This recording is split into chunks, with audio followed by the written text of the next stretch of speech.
ASC academy एक ASC talent Hunt exam लेके आ रहा है, जिसमें 10th क्लास के बच्चों के लिए 11 साइकिल प्राइजेस रखे गए हैं और 8th-9th क्लास के बच्चों के लिए साइकिल और कैश प्राइज रखा गया है। स्कैन करके रजिस्टर करें।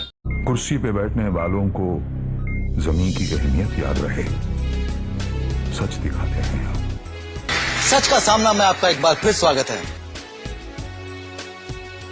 वक्फ बोर्ड का मसला सिर्फ मालेगांव का मसला नहीं है और सिर्फ महाराष्ट्र का मसला नहीं है, ये पूरे मुल्क का मसला है। बात यह है कि 800 साल तक मुसलमानों ने इस मुल्क पर हुकूमत की है और उन्होंने बहुत सारी मोहब्बत की यादगारें छोड़ी। एकता भाईचारगी के लिए ऐसी ऐसी इमारतें बनाई गई हैं जिससे लोगों में इत्तेहाद और इत्तेफाक और यगानगत बाकी रहे। इस मुल्क में फ़िरका परस्तों की कोशिश यही रही है कि माजी में हमारे अकाबिरीन ने और बुज़ुर्गों ने वक्फ़ करदा इमारतें जायदाद छोड़ी हैं। वजह उसकी ये है कि वक्फ़ उस मिल्कियत और जायदाद को कहते हैं जिसका अपना असल वजूद बाकी रहे और उसका जो बेनिफिट है और नफ़ा है वो लोगों के लिए, लोगों की सेवा और ख़िदमत के लिए काम आए। तो आज जो औकाफ़ की अमलाक हैं, जो आज हैं, जिनका मालिक अल्लाह है, लोगों ने अपनी मिल्कियत से निकाल करके अल्लाह की मिल्कियत में उसे दे दिया है। और अगर वो सारी अमलाक अगर मुसलमानों को मिल जाती हैं तो इस मुल्क में मुसलमानों की बहुत सारे मसाइल, चाहे वो एजुकेशन के मसाइल हों, माशी मसाइल हों और इसी तरह इलाज व मुआलजे के मसाइल हों, हमारी बेसहारा बच्चियों के निकाह के मसाइल हों और गरीबों के मसाइल हों, सब हल हो सकते हैं। उन औकाफ़ पर 2/3 के करीब आप देखोगे तो सरकार का और सरकारी एजेंसियों का कब्ज़ा है, वो मुसलमानों के कब्ज़े में नहीं है। आज सरकार इस बात के दर पे है कि औकाफ़ की उन अमलाक को ख़त्म कर दिया जाए। अभी जैसे ये बात सामने आई कि वक्फ़ के ताल्लुक़ से आवाज़ महाराष्ट्र में भी उठने लगी है, तो उसके सद्देबाब के लिए पूरे मुल्क में मुसलमान जद्दोजहद और कोशिश कर रहे हैं।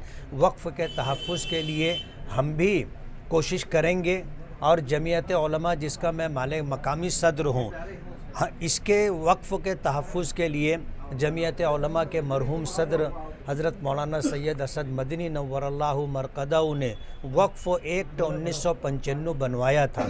तो हम तो पहले से इसके लिए कोशिश कर रहे हैं और इंशाअल्लाह आइंदा भी इसके लिए कोशिश करते रहेंगे।